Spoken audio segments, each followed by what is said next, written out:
Pengertian zakat. Dalam kitab Fathul Qorib, zakat menurut bahasa adalah an-nama, yakni bertambah atau berkembang. Sedangkan menurut istilah adalah sebuah nama bagi suatu harta tertentu, dikeluarkan dengan cara tertentu dan diberikan kepada sekelompok orang tertentu juga. Dalam istilah fikih, zakat berarti sejumlah harta tertentu yang diwajibkan Allah yang diserahkan kepada orang-orang yang berhak.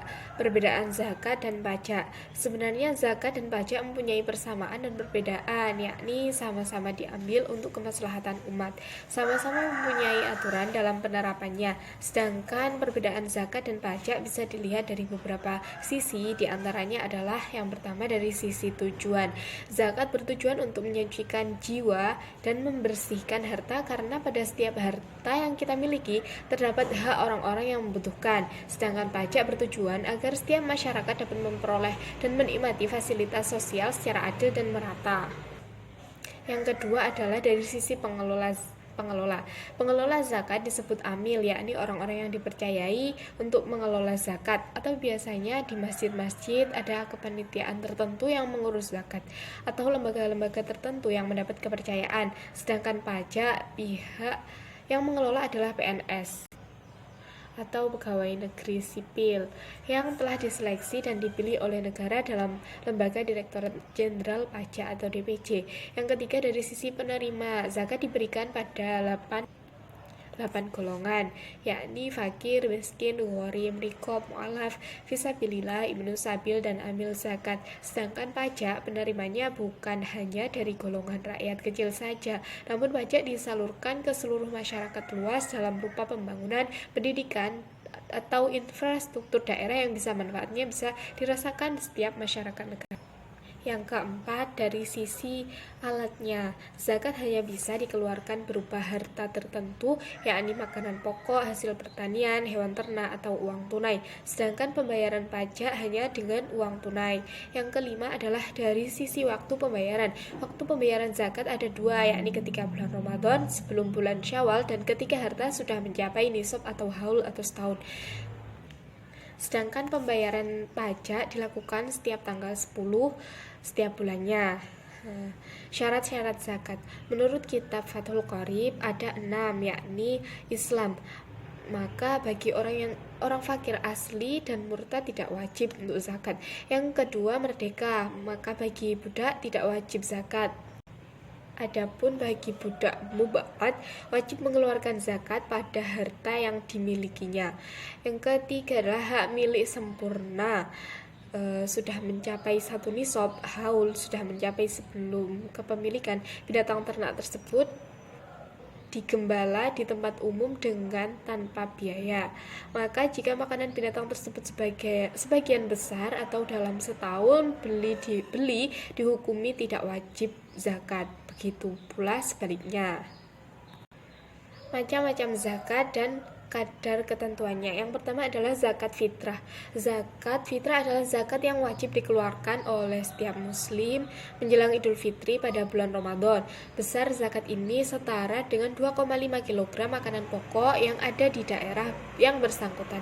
Yang kedua adalah zakat mal atau zakat harta, mencakup hasil perniagaan, pertanian, pertambangan, hasil laut, hasil ternak, harta temuan, emas dan perak, serta hasil kerja atau profesi. Macam-macam zakat mal diantaranya adalah yang pertama, zakat pertanian dan ternak.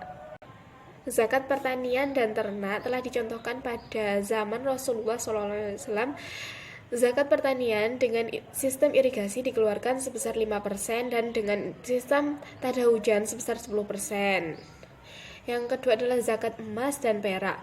Wajib mengeluarkan zakat emas dan perak, baik berupa mata uang, kepingan emas, maupun emas mentah.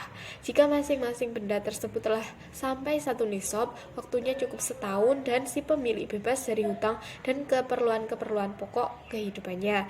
Yang C adalah zakat perdagangan. Zakat perdagangan adalah yang termasuk kategori harta perdagangan adalah segala sesuatu yang sejak awal diniatkan diperdagangkan untuk memperoleh keuntungan. Contohnya adalah zakat kekayaan, dagang adalah mobil, obat-obatan, peternakan, emas dan perak, dan juga lain-lain sebagainya. Yang Keempat, zakat profesi atau zakat perdagangan. Zakat profesi atau pendapatan. Zakat profesi adalah zakat yang dikeluarkan dari penghasilan profesi atau hasil profesi bila telah mencapai nisab. Profesi dimaksud mencakup profesi pegawai negeri atau swasta, konsultan, dokter, notaris, akuntan, artis, wira swasta, dan lain-lain. Apabila seseorang dengan penghasilan profesinya ia menjadi kaya, maka wajib atas kekayaannya itu untuk dizakatkan. Akan tetapi jika hasilnya tidak mencukupi kebutuhan hidup atau keluarganya, maka ia menjadi mustahik atau penerima. Sedangkan jika hasilnya hanya sekedar untuk menutupi kebutuhan hidupnya atau lebih sedikit, maka baginya tidak wajib zakat. Kebutuhan hidup yang dimaksud adalah kebutuhan pokok, yakni papan, sandang, pangan, dan biaya yang diperlukan untuk menjalankan profesinya. Yang terakhir adalah harta rikas. Para ulama berbeda pendapat mengenai arti rikas dan ma'adin, baik dari sisi macamnya maupun batas minimumnya. Mazhab Hanafi tidak membedakan antara rikas dan ma'adin. Wajib dikeluarkan zakat atas keduanya sebesar 20%, baik yang telah maupun yang belum mencapai nisab. Sementara itu, jumhur ulama Malikiyah, Syafi'iyah, dan Hanbaliyah membedakan antara rikas dan ma'adin. Ma'adin adalah segala sesuatu yang diciptakan Allah dalam perut bumi, baik padat maupun cair seperti emas, tembaga, minyak, gas, besi, sulfur, dan yang lainnya, serta ada usaha untuk mengeksploitasikannya. Sedangkan rikas menurut jumhur ulama adalah harta kekayaan peninggalan orang terdahulu dari zaman purbakala yang dipendam dalam bumi, atau bisa disebut harta karun, termasuk di dalamnya barang atau harta yang ditemukan dan tidak ada pemiliknya, luqotoh, atau bisa disebut harta luqotoh. Para ulama sepakat kadar zakat adalah 20% tanpa ada nisab. Sedangkan ma'adin, barang tambang, kadar zakatnya 2,5% dan harus mencapai nisab, yaitu senilai 85 gram emas. Berbeda dengan pendapat Hanafi yang menetapkan 20% tanpa mensyaratkan nisab. Zakat fitrah dengan makanan pokok atau uang. Di sini ada dua pendapat, yaitu yang pertama dari Imam Hanafi dan pengikutnya serta Khalifah Ar-Rasyid Umar bin Abdul Aziz yang merupakan ulama dan juga seorang politikus negarawan dan khalifah yang terkenal adil sampai disebut termasuk Khulafaur Rasyidin yang kelima setelah Ali. Jelas-jelas membolehkan zakat fitrah dengan uang, karena fitrah itu hak orang miskin untuk menutup hajat mereka. Boleh dengan makanan dan boleh dengan uang, tidak ada bedanya, karena Abu Hanifah pun beranggapan adanya dua dimensi dalam zakat fitrah, yaitu ubudiyah dan sosial, sehingga harus dipertimbangkan juga manakah yang lebih bermanfaat bagi para mustahik.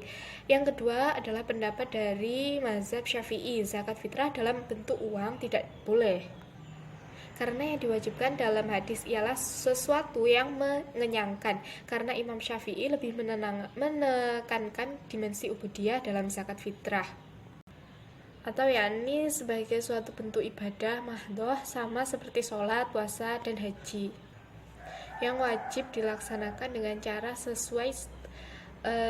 sesuai sepenuhnya dengan petunjuk agama, tidak boleh terganti dengan cara lainnya.